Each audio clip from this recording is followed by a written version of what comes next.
Serviço de apoio. Em pleno 2019, ainda é assim que muitas instituições percebem a atuação da fisioterapia e da terapia ocupacional na assistência hospitalar. Mero serviço de apoio. A RDC 7 da Anvisa dispõe sobre os requisitos mínimos para funcionamento de unidades de terapia intensiva e determina, entre outras coisas, a obrigação de ofertar assistência fisioterapêutica por 18 horas diárias. Talvez por isso ela seja tão indigesta pelo mercado. Rolou um pavor. Essa medida vai encarecer custo hospitalar. Será mesmo?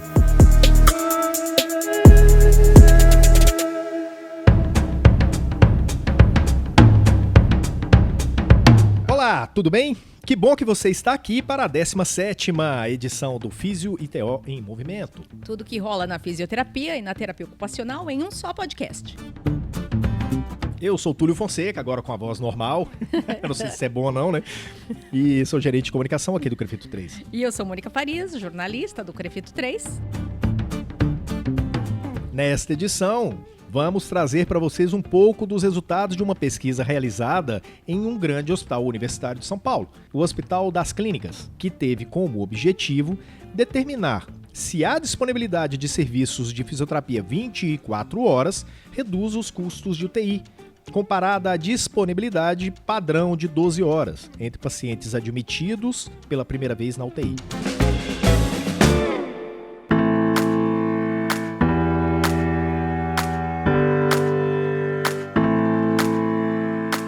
Vamos lembrar que na RDC 7 está determinado que deve haver no mínimo um fisioterapeuta para cada 10 leitos, nos turnos matutino, vespertino e noturno, perfazendo um total de 18 horas diárias de atuação, e que esse fisioterapeuta deve estar exclusivamente na UTI, não é para cobrir os outros setores. A pesquisa, publicada no Jornal Brasileiro de Pneumologia, edição 44, número 3, e a gente vai deixar para você o link da versão online na descrição do podcast. Essa pesquisa ela foi realizada pelos fisioterapeutas e pesquisadores Bruna Peruso Rota, Janete Maria da Silva, Carolina Fu, Juliana Gulardins, Rui de Camargo Pires Neto e Clarice Tanaka. E foi com a doutora Clarice Tanaka que nós fomos conversar e conhecer mais sobre o processo de realização dessa pesquisa. Saber sobre as dificuldades, que não foram poucas e nunca são, né, Mônica? Nunca, sempre é difícil. Quando a gente fala de uma pesquisa científica, sempre surgem as dificuldades previstas e imprevistas. E a doutora Clarice vai falar um pouco sobre isso também. E da conversa com a doutora Clarice, para mim, a mensagem mais importante, até mais do que os resultados encontrados pelos pesquisadores, que foram relevantes, claro, mas na minha visão, o que ficou foi o seguinte: sem pesquisa, sem investigação séria, sem ciência, a fisioterapia, que foi o foco dessa entrevista, e também a terapia ocupacional, que tem terapeuta ocupacional ouvindo a gente também, sem ciência, as profissões não avançam. Isso é fato, né? Ficar só na percepção, ou o profissional se apegar a um, entre aspas, tá na cara que isso, aquilo é melhor, não leva ninguém a lugar nenhum. Não, é só achismo, né? A pesquisa sobre a qual vamos falar hoje foi feita numa instituição pública. Comprovou um fato que pode embasar ações e estratégias de gestores públicos que precisam garantir o equilíbrio e a adequada utilização das verbas públicas. Para o setor privado, esse olhar é ainda mais forte. Informações que são resultado de investigação séria,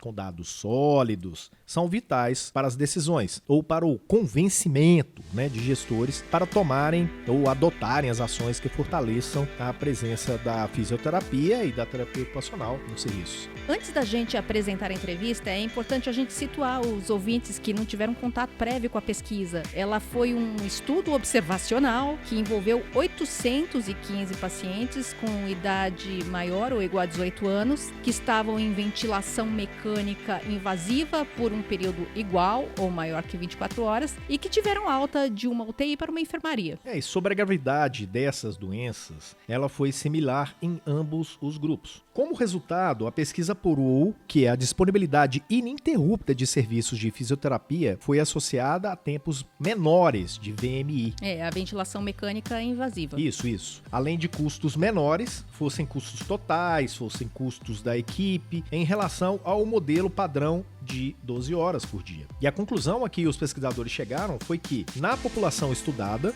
os custos totais e os custos com pessoal foram menores no grupo de 24 horas do que no grupo de 12 horas. Ou seja, o número de horas de fisioterapia na UTI tem, sim, um impacto sobre os custos. Só que ao contrário do que você pensava, na verdade, reduz. É importante também frisar, Túlio, que a pesquisa, comparando os dois grupos, só foi possível porque lá no hospital eles estavam vivendo um momento de transição entre a existência do modelo de 12 horas e a implantação gradual de um modelo de 24 horas. É importante revelar isso porque, né, as pessoas começam a entender. Porque como é que foi feita essa pesquisa, né? Deixaram o pessoal em 12? Não, era um momento de transição mesmo para outro modelo. E a doutora Clarice, ela foi bastante clara quando ela enfatizou que justamente por essa condição, é uma pesquisa muito específica e que não dá mais para reproduzir, não nas mesmas condições, impossível. Então a gente ouve agora trechos da entrevista que a Mônica fez com a doutora Clarice, que vai explicar, esclarecer um pouco mais sobre a pesquisa que eles realizaram.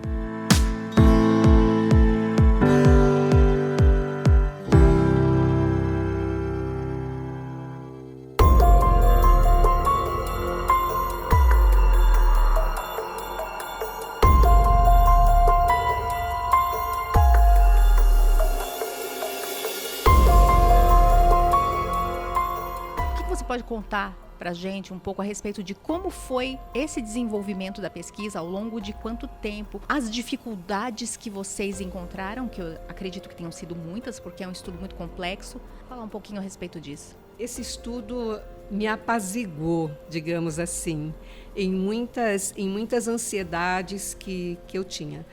Nessa época, exatamente, eu estava terminando um curso de administração de serviços de saúde. Eu estava terminando um MBA. E tudo aquilo que eu ouvia ficava pairando muito para mim, mexia muito comigo, para saber se de fato a gente tinha dentro se de fato o nosso trabalho à beira-leito tinha o impacto que ele podia ter.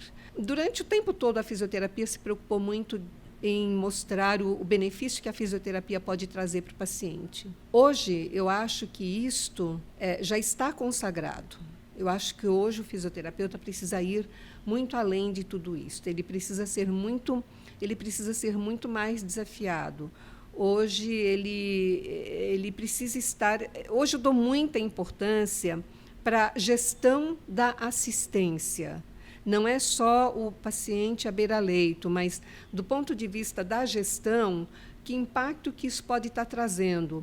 É por isso que me chama a atenção o estudo de custos, me chama a atenção do desfecho mais macro. Desfecho mais macro, eu quero dizer, realmente a gente conseguiria diminuir o tempo de internação dele, a gente consegue diminuir o tempo de UTI, o tempo de ventilação, porque se a gente consegue isto, se eu consigo um benefício direto com o paciente, isto tem uma repercussão mais institucional, mais corporativa, tem uma repercussão para o serviço de saúde, para a governança da saúde. Eu acho que aquele pedaço que a gente faz, fisioterapeuta, paciente, quando vai juntando no coletivo do que é feito, tem grandes repercussões e que o fisioterapeuta ali diretamente com o paciente no beira-leito talvez não consiga enxergar. Mas isso é uma coisa que me atrai bastante. Eu acho que isso é algo importante para a categoria profissional e é importante que o serviço de saúde enxergue o impacto de fato, o impacto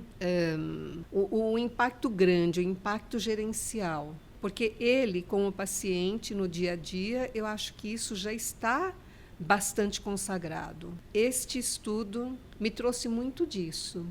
Trabalho clínico dentro de uma área hospitalar sempre tem dificuldades mesmo. Obviamente, da época em que esse trabalho, esses dados foram coletados, naquela época as dificuldades eram muito maiores. Se fosse para para fazer o mesmo projeto hoje, nós teríamos muito mais facilidade por conta do prontuário eletrônico. Então, o acesso aos dados do paciente hoje é muito mais fácil do que foi na época. A maior dificuldade foi exatamente o acesso aos dados, porque os prontuários eram todos em papel. Portanto, até a inclusão do paciente dependia de visita a todos os leitos, todos os dias, para entender a inclusão do paciente. Uma vez incluído o paciente, então, vinha a equipe da coleta de todos esses dados, o acompanhamento de cada paciente, de sua inclusão até o momento da sua alta. Isso tudo era feito em papel, era feito em ficha de coleta, então era prancheta, ficha de coleta, o fisioterapeuta indo de leito em leito diariamente fazer a sua coleta de dados. O resultado do final do dia era aquela pilha de papel, aquela pilha de planilha, para ser depois transferida para uma planilha de coleta de dados mesmo, um banco de dados, passível de muito erro. Então, era feito o que depois vinha uma outra equipe fazer a revisão desse planilhamento todo, que era para diminuir a possibilidade de erro. Esse já foi o primeiro grande desafio, é óbvio. Então, dá para perceber que a logística da coleta não era uma logística simples. E, depois de tudo isso, partir para a análise, partir para o entendimento de tudo isto. Comparar a jornada de 12 horas na UTI com uma jornada de 24 horas foi o outro desafio, porque só pôde ser feito naquela época especificamente. Era a época onde estávamos aderindo à RDC, aderindo, então, a uma jornada de turno completo de 24 horas de assistência nas UTIs, naquela proporção de um físio para monitorar, atender e monitorar os 10 leitos. Então, nós não tínhamos todas as unidades já implementadas de 24 horas. Essa implementação foi gradativa. Desta forma, nós tínhamos unidades que tinham uma cobertura de fisioterapia por 12 horas dia e outras unidades com uma cobertura 24 horas dia. Isso, então, foi o momento em que foi a oportunidade de podermos fazer essa coleta e termos a condição de fazer essa comparação. Obviamente, a dificuldade de análise também foi muito grande depois, porque como tornar minimamente homogêneo ou similar o grupo de 12 horas com o grupo de 24 horas, para poder fazer essa comparação. Foram todos os desafios que a nossa equipe enfrentou para poder chegar num resultado dessa natureza que chegamos agora, completando toda a análise e chegando a essa publicação. Hoje, a condição de coletar o dado seria mais fácil, mas esse projeto não seria mais possível porque todas as unidades hoje têm 24 horas neste hospital.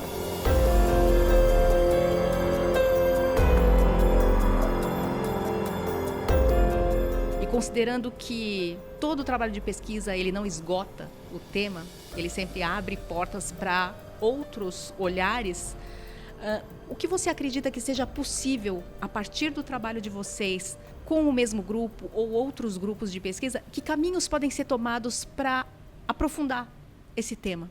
Olha, hoje eu entendo que, pelo menos aqui no nosso universo, comparar 12 com 24 já está esgotado. Aqui no universo onde trabalhamos. Não que isto não seja possível em algumas outras instituições de saúde que não têm a implementação plena ainda. Então, isto acho que ainda está aberto, talvez com outros desfechos, mas comparar 12 com 24 talvez ainda seja possível em alguns campos de trabalho. Aqui para nós, eu diria o seguinte: nós temos implementado 24 horas, a jornada de 24 horas para todos os leitos do paciente criticamente enfermo, mas, sem dúvida alguma, nós temos muitas outras perguntas ainda. Neste momento, nós temos uma cobertura que eu diria, uma cobertura bastante boa aqui para esta casa, mas sempre fica uma dúvida, uma pergunta do quanto que realmente exploramos todo o potencial que o fisioterapeuta pode explorar. Será que não existe nenhuma inovação chegando que possa otimizar a resposta do paciente? Será que hoje a condição com que ele sai da UTI é bem encaminhada depois na enfermaria? Porque a enfermaria não tem uma RDC. Como que a gente resolve depois, saindo da UTI, como que a gente resolve na enfermaria? Como a gente garante a linha de cuidado que ele já teve? Como sinalizar na enfermaria que este é o paciente que tem prioridade sobre o outro? Na enfermaria, a proporção de físio é diferente. Na enfermaria, os desafios são outros. Dentro do hospital, já temos desafios que são grandes. Como que a gente garante a linha de cuidado para esse paciente dentro do hospital? Tem que contar também ainda que tem para fora. Então, a continuidade desse trabalho, eu acho que é assim enorme, enorme. A nossa discussão é muito forte em relação à métrica do que a gente realmente precisa oferecer na medida boa, na medida em que beneficia de fato, na medida em que vai de encontro às necessidades do paciente, dentro daquelas condições clínicas, dentro daquele contexto hospitalar, porque a alta do hospital pode não depender especificamente da fisioterapia, como se enquadra, como se encaixa dentro dessa equipe multidisciplinar do cuidado ao paciente, como a gente pode garantir que realmente estamos oferecendo aquilo que ele realmente precisa. Acho que essa é ainda um grande desafio e algo que sempre estamos buscando. Está acontecendo alguma coisa que possa ajudar? Tem aí alguma inovação de processo interno de serviço ou uma inovação tecnológica que possa otimizar ainda mais o que estamos fazendo? Pergunta está aí.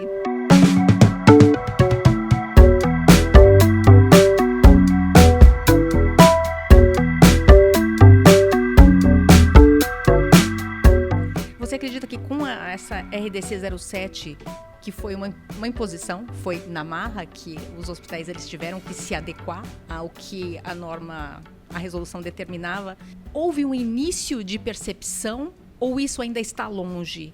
Eu diria que foi muito motivado pela RDC. Entender os benefícios foi algo que veio depois.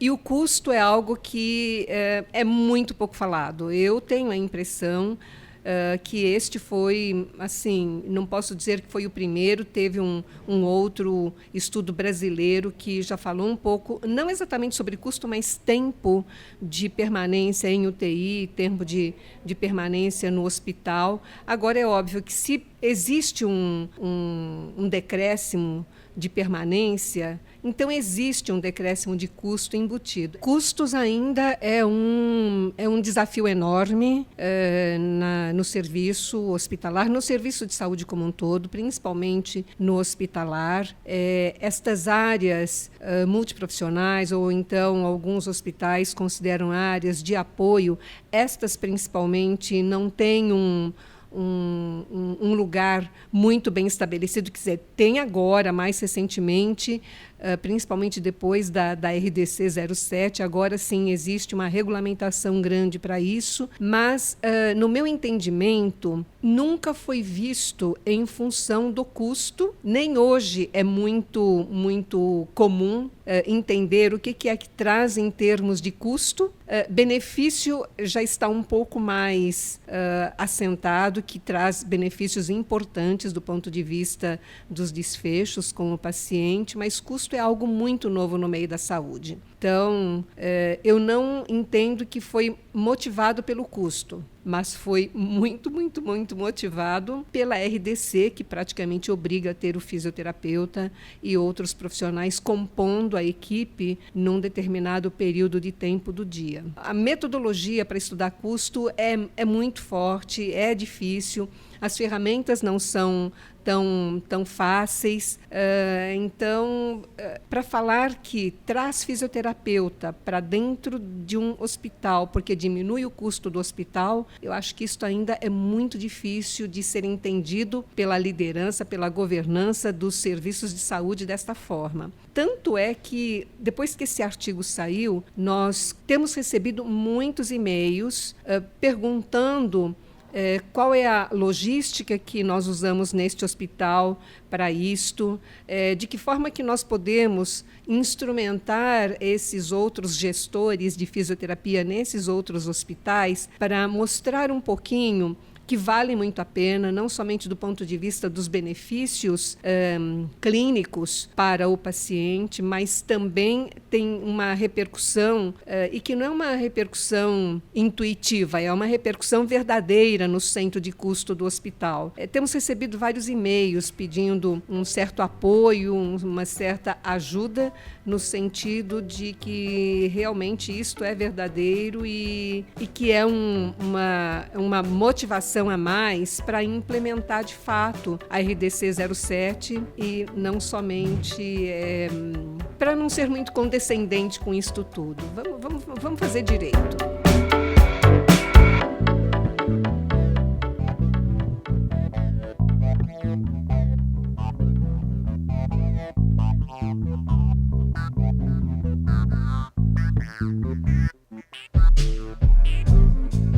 Nessa entrevista, a doutora Clarice mostrou um pouco do que foi o processo de pesquisa, dos perrengues e dos resultados que o grupo de trabalho acabou encontrando. E embora os resultados apontem para uma tendência na redução de custos totais, com ampliação da oferta e da atenção fisioterapêutica em UTIs, ainda hoje, 2019, existem instituições que resistem em adotar plenamente o que determina a RDC 7. Até o ano passado, ainda era necessário acionar a justiça para forçar hospitais a cumprirem essa norma. É isso porque eles tiveram 3 anos, né? A partir de 2010, eles tiveram 3 anos para se adaptar e atender essa determinação. Foi variável, né? Para cada tipo de determinação da RDC, as instituições tiveram um prazo. Sim. E para essa, de adaptação dos recursos humanos, eles tiveram 3 anos. Então, eu não faço ideia da justificativa que essas instituições usam para não cumprirem a RDC 7. E o que fica, então, nessa edição desse podcast? Existe uma lei que protege o cidadão, que amplia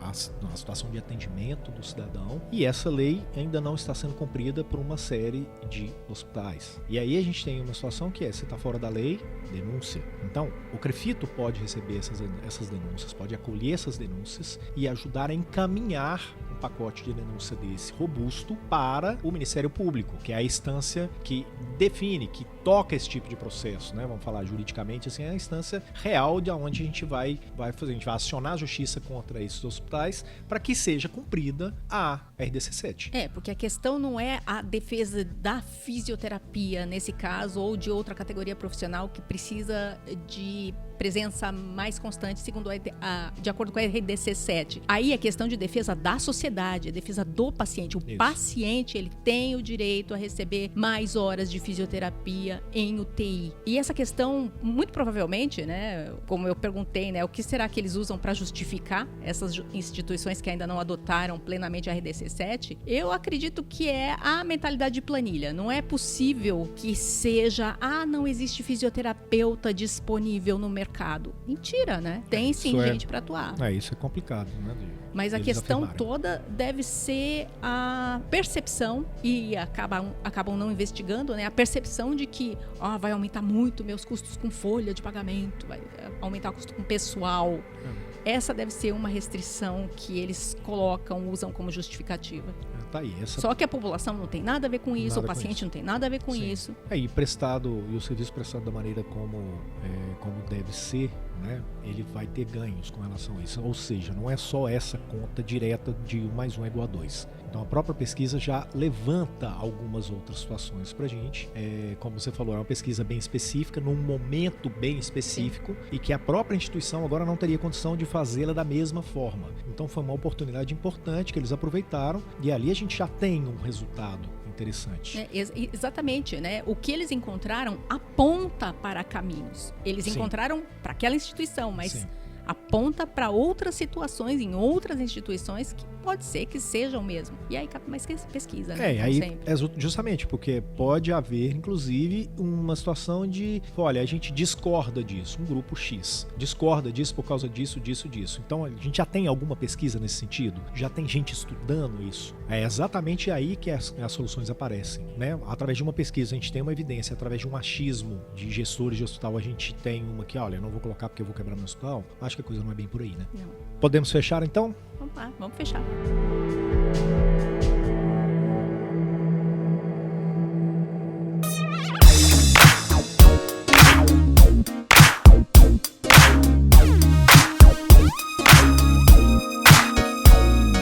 Bom, é isso aí, gente. E a gente conclui a 17ª edição do podcast Físio TO em Movimento. A gente agradece novamente a contribuição da doutora Clarice Tanaka e também de todos os pesquisadores que tornaram possível, por exemplo, a gente fazer esse podcast e levar isso aos profissionais, né? Que são estudos que estão sendo feitos nessa área que justifiquem, evidenciem o trabalho, né, da profissão em uma instituição séria, né, e robusta como o hospital.